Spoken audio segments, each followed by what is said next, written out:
नयागढ़ पुरी जगन्नाथ सड़क मंत्री तो आम जिलार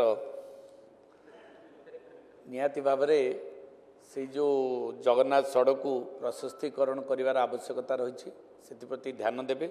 आउ गोटे समस्या निराकारपुर रे गोटे आरओबी हवा को जाऊँगी जोटा 5-6 वर्ष है से आरओबी एपर्यंत कार्यकारी हो पारा ना।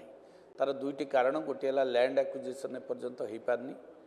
तो माननीय मंत्री महोदय को निवेदन करी सीटा यथाशीघ्र लैंड एक्विजिशन चेष्टा करेंगे। एवं आउ गोटे लोक मानकर दाबी रही सेटा को बाईपास करिया कारण जेहेतु निराकारपुर बजारटा पूरा भांगी जाऊँगी तेणु लोक मानकर गोटे दाबी रही सेटा को बाईपास करने जदि सेमती किसी व्यवस्था थाई पारे ताले सेटा को चेष्टा कले लोक मान बहुत उपकार हेबे।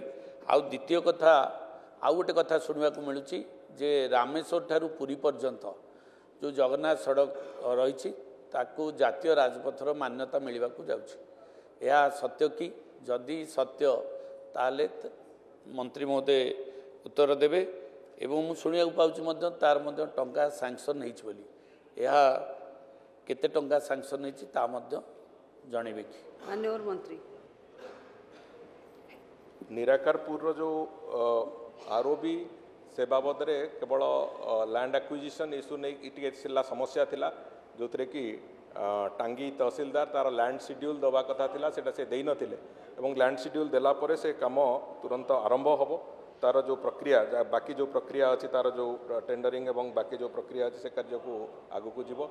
एवं द्वितीय कथा होची जो कथा कोस्टाल हाईवे कथा पचारिचंती से वास्तव रे जो रामेश्वर ठू पुरी है कि रतनपुर पर्यंत जो कोस्टाल हाईवे प्रथम पर्याय जो कथा पाई से केंद्र सरकार राजी अच्छी एवं से प्रक्रिया आरंभ होब बहुत शीघ्र। एवं सेटा जो रामेश्वर रु पुरी जो रास्ता जीवो सेटा ग्रीनफिल्ड रास्ता हम से एक्जिस्टिंग रास्ता उपर जीव ना सेटा ग्रीनफिल्ड रास्ता हम नुआ रास्ता सेटा निर्माण हो।